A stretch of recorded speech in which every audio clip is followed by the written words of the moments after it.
Namaku Vina. Hari pertama aku pindah ke kos ini, suasananya sepi banget.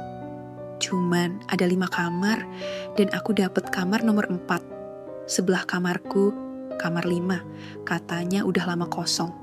Tapi malam pertama, aku mulai dengar suara. Kayak orang narik kursi, terus suara batuk. Pelan, serak banget.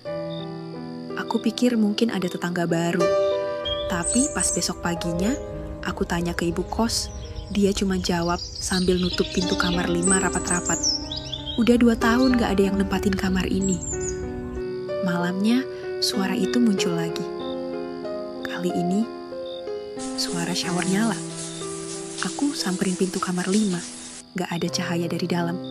Tapi ada ketukan pelan dari balik pintu. Lalu, suara cewek berbisik dari dalam kamar. Aku masih di sini. Sejak malam itu, aku susah tidur. Setiap jam 2 pagi, suara dari kamar sebelah selalu muncul. Kadang suara kursi diseret, kadang kayak ada yang jalan bolak-balik. Tapi kamar itu tetap kosong. Pintu selalu terkunci. Tapi ada satu hal yang bikin aku makin gak tenang. Dinding kamarku, tepat yang nempel sama kamar 5, tiba-tiba mulai lembab. Awalnya kecil, tapi lama-lama kayak ada pola, kayak coretan tangan. Aku iseng foto pakai HP. Terus aku naikin kontrasnya. Dan di layar HP, muncul tulisan samar. Seperti bekas air yang membentuk huruf. Lantai dapur. Aku gak tahu maksudnya apa. Tapi malam itu, aku mulai curiga suara dari kamar sebelah bukan minta menakut-nakuti, tapi minta tolong. Setelah lihat tulisan lantai dapur, aku mulai nyambungin semua kejadian. Dan ada satu hal aneh yang baru aku sadari. Di bagian bawah lemari kamarku, ada celah kecil, kayak papan yang pernah dilepas. Aku congkel pelan. Di dalamnya ada buku catatan lusuh. Sampulnya udah berjamur, tapi masih kebaca.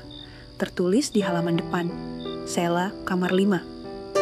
Aku baca isinya. Buku harian milik cewek yang tinggal di sebelah. Kayaknya sebelum aku. Di halaman terakhir, tulisannya goyang, tergesa. Aku takut sama Pak Budi.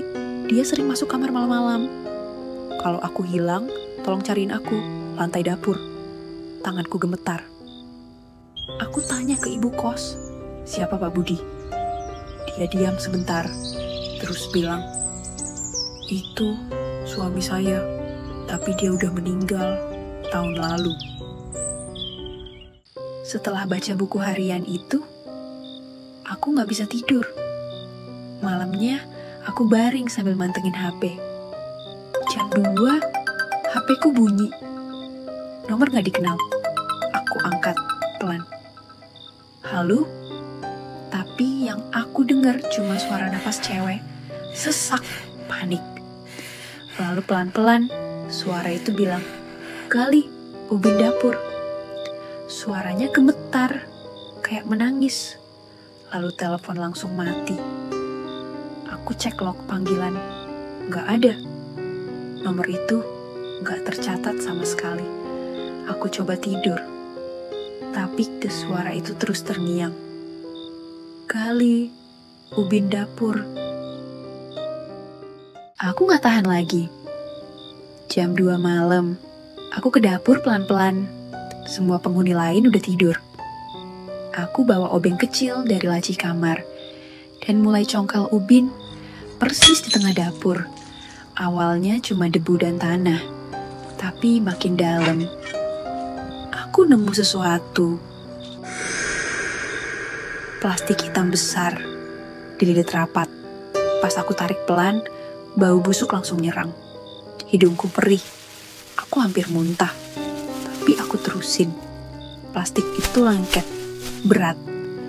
Dan di salah satu sisi, aku lihat kain putih, lusuh, penuh bercak merah. Ada tulisan Sela. Besok paginya, aku Aku lapor polisi. Mereka datang, gali lebih dalam lantai dapur. Dan di situ, mereka nemu jasad. Perempuan, usianya kira-kira seumuranku. Dibungkus plastik, dikubur dengan semen tipis. Sela. Ibu kos akhirnya ngaku. Waktu itu, suaminya sering ganggu Sela. Dan malam saat Sela mau lapor, dia dicekik. Lalu dikubur di situ. Diam-diam. Kamar 5 kosong sejak itu. Setelah semua selesai, aku masuk kamar. Kupikir semua udah tenang. Tapi malamnya, dari kamar sebelah, aku dengar suara pelan. Bukan batuk, bukan suara kursi, cuma satu kalimat kecil tenang. Terima kasih, akhirnya aku pulang.